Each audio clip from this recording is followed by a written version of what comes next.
essa videoaula. A gente falou nas partes anteriores, nos vídeos anteriores, sobre como que a competência essencial ela é importante para o processo de gestão por competências. E aí, nessa última parte do vídeo, eu vou mostrar um pouco da ligação entre a competência essencial e a competência profissional, que é o que a gente trata na gestão de pessoas. Então, é importante a gente pensar assim, de onde que surge essa ideia de tratar competências em gestão de pessoas? Eu acho que uma das origens disso está numa teoria que é a visão baseada em recursos. Então, na teoria da visão baseada em recursos, você tem o surgimento da visão de que o que diferencia uma organização de outra, de fato, são os recursos que ela possui. E esses recursos podem ser financeiros, podem ser organizacionais, de infraestrutura, mas também podem ser recursos humanos, tá? A partir dessa sementinha que é plantada, outras teorias, outras visões, digamos assim, elas trabalham melhor essa questão aí da competência. Então, a gente tem teorias que vão falar sobre a questão das capacidades, vão falar sobre a importância do conhecimento, e tudo isso vai confluir para a competência que nós temos hoje. Então, o grande objetivo de você falar de gestão de competências na gestão de pessoas é você tentar encontrar e depois sustentar uma vantagem competitiva através da competência das pessoas. Então, assim, pessoas competentes vão fazer a minha organização ser melhor do que as outras organizações. Basicamente é isso. Então, quando a gente fala de gestão de competências, a gente está falando de um processo que envolve planejar, captar, desenvolver e avaliar em todos os níveis organizacionais todas as competências que são necessárias para atingir os objetivos. Então, é um negócio que dá um trabalho enorme. Por quê? Você vai ter que pegar todos os cargos da empresa, pensar nas atividades que esses cargos realizam e quais são as competências que cada um desses cargos precisa ter. Olha que doido, né? Então, é muito trabalhoso. E isso é só para identificar. Depois, você vai ter que olhar se essas pessoas estão desenvolvendo essas competências, se eu preciso de treinamento, se eu preciso de acompanhamento, de feedback, de avaliação. Então, é um processo muito trabalhoso, mas extremamente fornecedor de resultados para as empresas que aplicam essa prática, tá? E aí a gente tem aqui um modelo que é da professora Maria Rita Graminha, que fala sobre o uso das competências na gestão de pessoas. Então, nesse modelo, todo o gerenciamento de competências, ele parte desse número 1 que tem aqui, que é a sensibilização. O que é a sensibilização? É você fazer as pessoas enxergarem, né, principalmente a alta direção da empresa, que é importante pensar em competências. É importante pensar aquilo que eu preciso ter em termos de conhecimento, habilidade e atitude nas pessoas para fazer o trabalho se desenvolver da melhor forma possível. Então, depois que eu faço essa sensibilização, eu vou para o número 2, que está aqui, que é a definição de perfil. É aquilo que eu comentei com você antes. Eu vou ter que olhar um por um dos cargos da empresa, dizer para cada um desses cargos quais são os conhecimentos, habilidades e atitudes que o cargo tem que ter, tá certo? Depois que eu faço isso, que é muito trabalhoso, eu vou então para o número 3, que é a montagem do banco de talentos. Está faltando aqui a palavra talentos, mas é montagem do banco de talentos. Então, como é que eu vou fazer a montagem desse banco? Eu vou olhar para aquilo que eu defini no número 2, para o perfil, e vou olhar para aquilo que os indivíduos que ocupam aqueles cargos possuem. Então, por exemplo, eu vou dizer assim, um professor, ele tem que ter habilidades de comunicação, relacionamento interpessoal, negociação, gerenciamento de conflitos, mas essa pessoa que é professora, ela tem essas habilidades, ela tem essas competências? E aí, a partir dessa análise, eu vou classificar essas pessoas em termos de níveis de desenvolvimento de competência. Para a partir daí, eu conseguir ir para o número 4 desse modelo, que é providenciar a capacitação para estes indivíduos. Tá certo?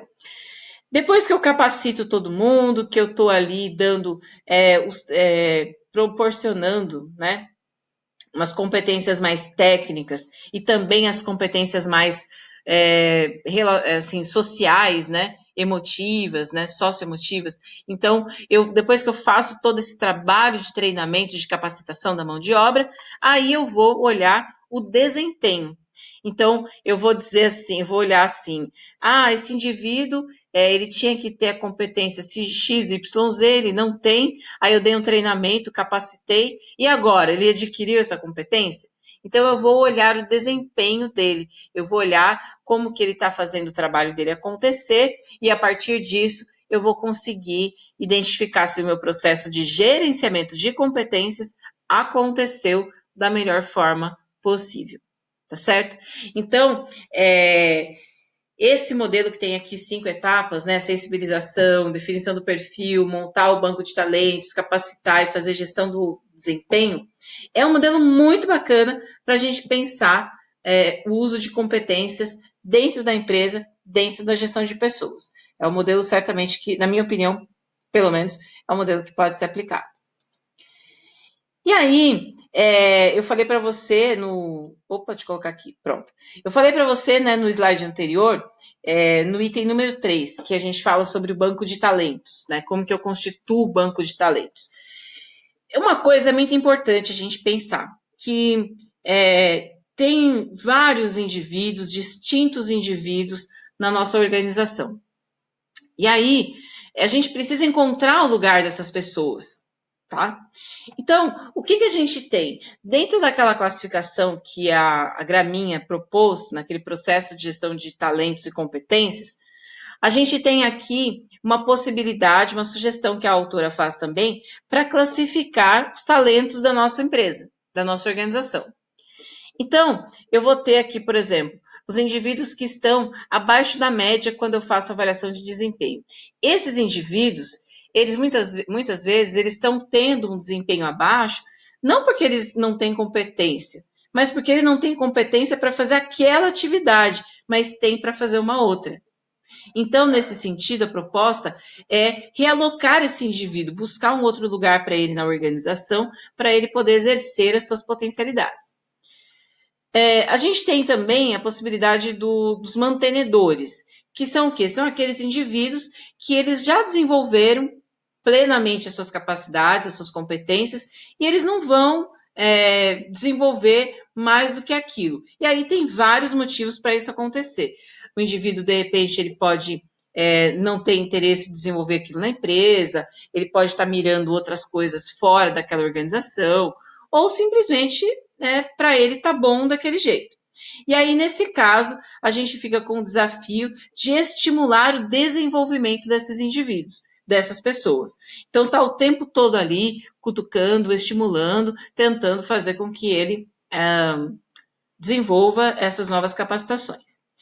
A gente também tem a possibilidade dos futuros talentos. Quem são esses futuros talentos? São aqueles funcionários, aqueles indivíduos que você, na avaliação de desempenho, identifica que tem alguma coisa ali que pode ser explorada e essa alguma coisa, ela pode se reverter positivamente lá na frente.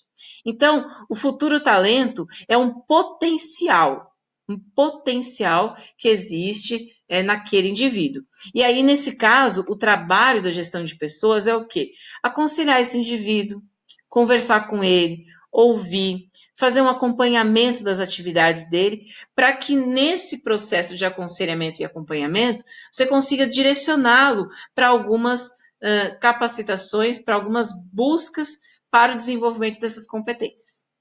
E aí, por fim, a gente tem o talento nato, talento propriamente dito, que são as nossas cerejas do bolo ou os nossos morangos do bolo, como eu coloquei no vídeo anterior, que são, de fato, aqueles funcionários que fazem a diferença na minha empresa, na minha organização. E esses caras, eu preciso dar um jeito de estimular mais ainda, oferecer muito mais oportunidades para que eles se desenvolvam e fiquem na empresa. Então, esses caras, essas grandes protagonistas, estrelas, cerejas do bolo, são caras que a gente tem que se preocupar em manter a empresa. Porque se ele sai da empresa e vai para um concorrente, a nossa vantagem competitiva muitas vezes vai embora com ele também, tá? Então, eu acho que pensar aí na gestão de competências aliada com a gestão de talentos faz com que a empresa tenha muito mais resultado no processo de gerenciamento de pessoas. Dá trabalho? Ah, com certeza dá trabalho. Mas eu acho que vale muito a pena. E aí, eu queria te trazer um outro exemplo de que vale muito a pena na prática, tá? Que é esse exemplo aqui. Deixa eu colocar minha imagem aqui deste senhor, que você deve conhecer, que é o Jorge Paulo Lemann, tá? E a figura dele está associada aí com essas algumas marcas, várias marcas, e algumas delas eu coloquei aqui, o Burger King, a Heinz, né? A Kraft Heinz, que são empresas que fazem parte do portfólio de negócios dele. Ele tem uma fala que é muito bacana, que ele diz assim, o pessoal, ele fala assim, o pessoal pergunta para mim o que eu faço de melhor. E aí ele fala, o que vocês acham que eu faço de melhor? Aí o pessoal da plateia fala, você joga tênis, porque ele jogava tênis, né, anteriormente. E aí ele fala assim, não, eu jogo tênis, mas não é assim, né? O que eu faço de melhor? E aí o pessoal começa a falar, daí ele fala assim, você sabe o que eu faço de melhor para os meus negócios darem certo? Eu escolho as pessoas certas. É só isso. Porque se eu souber escolher as pessoas certas para as atividades certas, eu não preciso fazer mais nada, porque eles vão fazer por mim, né? Ele não fala assim desse jeito, mas estou resumindo a história para você. O que a gente está querendo dizer é o seguinte, que saber ter esse olhar para o indivíduo, identificar quais as competências que ele possui e alocar esse indivíduo onde ele dá resultado, resolve boa parte do problema de gerenciamento de competência. E aí a gente tem esses vários exemplos aqui de organizações que ele comanda e que são que personificam a gestão de competências utilizada por esse empreendedor brasileiro. Aí aqui eu coloquei para você algumas das referências que a gente utilizou para a elaboração da nossa aula hoje. Entre elas tem o capítulo do livro que eu pedi, que eu indiquei para você fazer a leitura, tá? Que está lá disponível também no nosso material do Classroom. Mas, antes eu gostaria de, assim, para fechar, né, de alguma forma esse assunto, eu mencionei algumas vezes nesses vídeos, você deve ter notado, que competência é um conjunto de conhecimento, habilidade e atitude, né? Lá, acho que na primeira ou segunda parte do vídeo, inclusive, eu coloco o conceito de competência profissional aliada a esses três elementos: conhecimento, habilidade e atitude. Então, quando eu vou dizer que existe uma competência instalada, é quando eu considero que o indivíduo tem conhecimento, ou seja, ele sabe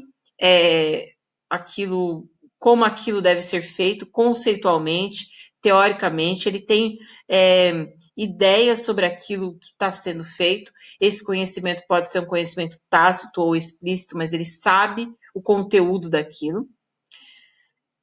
Habilidade significa que ele sabe como fazer aquilo. Então, além de saber o que é para ser feito, ele sabe como tem que ser feito. E a habilidade envolve questões relacionadas mesmo à habilidade até manual, do manuseio do processo, como inclusive as habilidades sociais. Então, quando eu falo, por exemplo, de um processo o cara tem habilidade para negociação, né? Isso é uma habilidade e é muito importante em vários contextos, né? E aí a gente tem a atitude. E o que é a atitude? É o querer fazer. Então, é o comportamento que o indivíduo se coloca. Ele é mais ou menos assertivo, ele é mais ou menos predisposto a correr risco, né? Então, ser competente significa juntar essas três capacidades, ou melhor, essas 3 condições que eu falei agora. Saber fazer, né, o que fazer, saber como fazer e querer fazer. Conhecimento, habilidade e atitude. E aí, eu termino essa nossa fala trazendo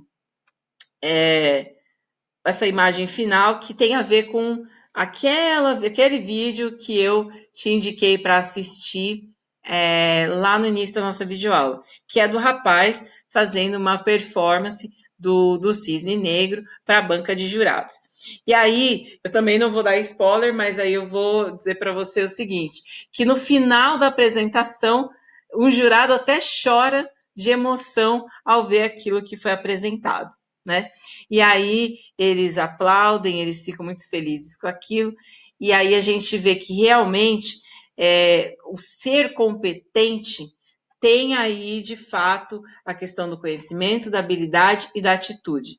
É o rapaz sabendo o que ele ia fazer, ele sabendo como ele ia fazer, e ele tendo a atitude de ir lá e demonstrar isso.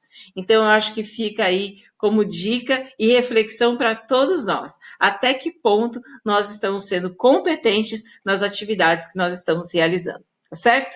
Bom, é isso aí. Eu espero que essa videoaula tenha te ajudado a entender melhor esse processo de gestão de competências. Qualquer coisa, me manda um WhatsApp, me manda um e-mail e a gente vai tirando as dúvidas e vai conversando, tá bom? Por hora, estuda bastante aí, não perde bonde, tá certo? E até a próxima videoaula, né? Um abração para você.